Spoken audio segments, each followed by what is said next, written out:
नमस्कार मित्रों, जय शंकर की हर हर महादेव। जनपद पिथौरागढ़ के गंगावली क्षेत्र में मल्ला गांव के समीप स्थित भृग ऋषि की तपोभूमि तीर्थाटन एवं पर्यटन की परिधि से कोसों दूर है। बदहाली का आलम यह है कि गुफा तक पहुंचने का मार्ग भी जीर्ण क्षीण होकर घोर उपेक्षा की दास्तां बयां कर रही है। सनातन धर्म के सजग प्रहरी महर्षि भृगु के बारे में पुराणों में अनेक स्थानों में कथा आती है। विश्व प्रसिद्ध पाताल भुवनेश्वर के निकट होने के बावजूद यह सौंदर्यशाली पर्वत व पर्वत की चोटी पर स्थित भृग ऋषि की तपस्वी गुफा गुमनामी के साये में गुम है। जबकि पाताल भुवनेश्वर के साथ साथ भृगतुंब का भी बड़ा ही सुनहरा वर्णन पुराणों में वर्णित है। भृग तीर्थ के रूप में यह स्थान पुराणों में सुनहरे शब्दों में वर्णित है। महर्षि वेदव्यास जी ने स्कंद पुराण के मानस खंड के 101वें अध्याय में इस महानतम पवित्र क्षेत्र का वर्णन करते हुए लिखा है।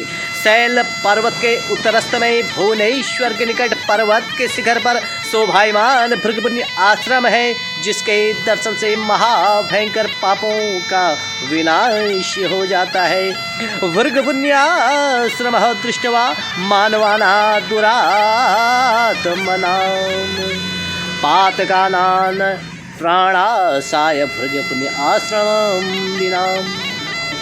इस स्थान पर महर्षि भृग ऋषि ने अनेक महातपोशाली ऋषियों के साथ 12 वर्ष तक भगवान शिव की तपस्या की। उनके तप के प्रभाव से यह स्थान पुण्यशील तीर्थ के रूप में पुराणों में प्रसिद्ध है। व्यास जी ने तो भुवनेश्वर के निकट इस तीर्थ की महिमा को इतना प्रभावशाली बताया है कि यहाँ के दर्शन से जन्म जन्मांतर के पापों का क्षण भर में नाश हो जाता है।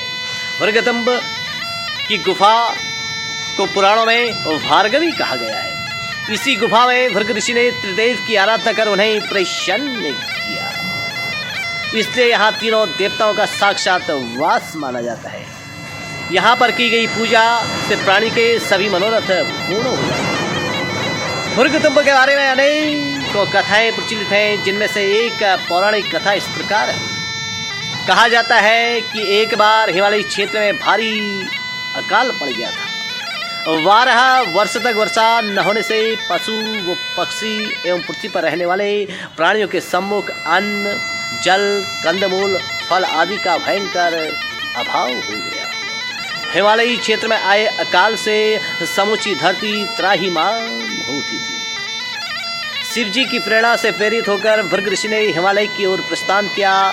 भुवनेश्वर गुफा के समीप आकर वे शिव महिमा से इस क्षेत्र की भव्यता को देखकर मोहित हो उठे और भगवान भुवनेश्वर के दर्शन ने तो उनकी दिशा ही बदल दी। वे पूर्ण रूप से उन्हें समर्पित हो गए। जन कल्याण की भावना से उन्होंने भृगतुंब नामक स्थान पर महादेव की घोर आराधना करके उन्हें प्रसन्न किया तथा हिमालयी भूमि में व्याप्त अकाल को दूर करवाया।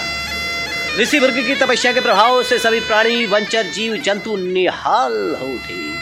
शिव जी ने प्रसन्न होकर मंदाकिनी के पवित्र जल को इस क्षेत्र में पहुंचा दिया, जो भार्गवी नदी के नाम से प्रसिद्ध हुई।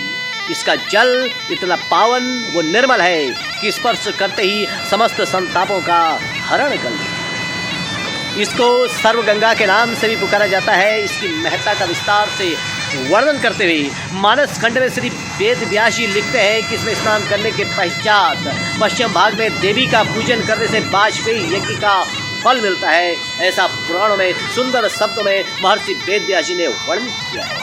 लेकिन वर्तमान समय में इस गुफा के समीप जल का काल है। धार्मिक आयोजनों के अवसर पर लोग 5-5 किलोमीटर दूर से कलशस्थलों में जल भरकर यहाँ लाते हैं, तब जाकर के यहाँ पर भगवान शिव की पूजा अर्चना आदि धार्मिक कार्यक्रम संपन्न हो पाते हैं। इस क्षेत्र की महिमा के बारे में कहा गया है, महाकाल वो जयंती माता की पूजा अर्चना के साथ पश्चिम में स्थित शिव भक्त घंटा कर्ण नामक गणनायक वो सुरभि के पूजन से यमलोक से छुटकारा मिल जाता है। अर्थात इस क्षेत्र के आसपास कहीं न कहीं घंटा कर्ण वो जयंती माता का पावन स्थल भी है। शिव भक्त भृग ऋषि के पूजन के साथ स्कंदी व रेटी और रामगंगा के समीप स्थित हाटकेश्वर की स्तुति सदगति को प्रदान करने वाली कही गई है। भृग आश्रम में सिद्ध गंधर्व नाग मुनि देवता और कृतगण सभी निवास करते हैं। महर्षि भृग के बारे में कहा जाता है इनकी 2 पत्नी थी, एक कंदर्म की पुत्री ख्याति, दूसरी पुलोमा की पुत्री परशुराम भी इसी वंश के थे। माना जाता है इसी स्थान पर निद्रा योग में लीन भगवान विष्णु की छाती पर इन्होंने लात मार दी थी। योगेश्वर भगवान विष्णु की विनम्रता ने इनको अत्यधिक प्रभावित किया तथा ये भगवान विष्णु के अनन्य भक्त बन गई। भृगतुंड गुफा में भृग का बाद चिन्ह भगवान विष्णु के वक्ष स्थल पर अंकित है। यह भक्ति उन्हें शिवलीला व उनकी कृपा से प्राप्त हुई। कहते हैं कि भृग पर्वत के शिखर पर राजा शगर ने अपनी दोनों पत्नी केशिनी व सुमति ने इसी पर्वत पर 100 वर्ष तक तपस्या की। ऋषि भृग ने इन्हें अनेक पुत्रों की प्राप्ति का वरदान दिया। चिटगल, पाली, अग्रौन, पोखरी, मल्लागरखा, जीवल, भुवनेश्वर, गनौरा, उपराड़ा, जजुट, हटकेश्वर, तामानौली, ब्यौल, पोखरी आदि क्षेत्र के लोग कभी कभार इस स्थान पर आकर दिया बाती कर गुफा के दर्शन करते हैं। पाताल भुवनेश्वर से लगभग 3 किमी की दूरी पर स्थित नंदिकेश्वर मंदिर के पास से लगभग 4 किमी पैदल चढ़ाई चढ़ने के पश्चात चोटी पर भृग आश्रम गुफा के दर्शन किए जा सकते हैं। इस गुफा के निचली घाटी पर चारों ओर देवस्थली की भरमार है।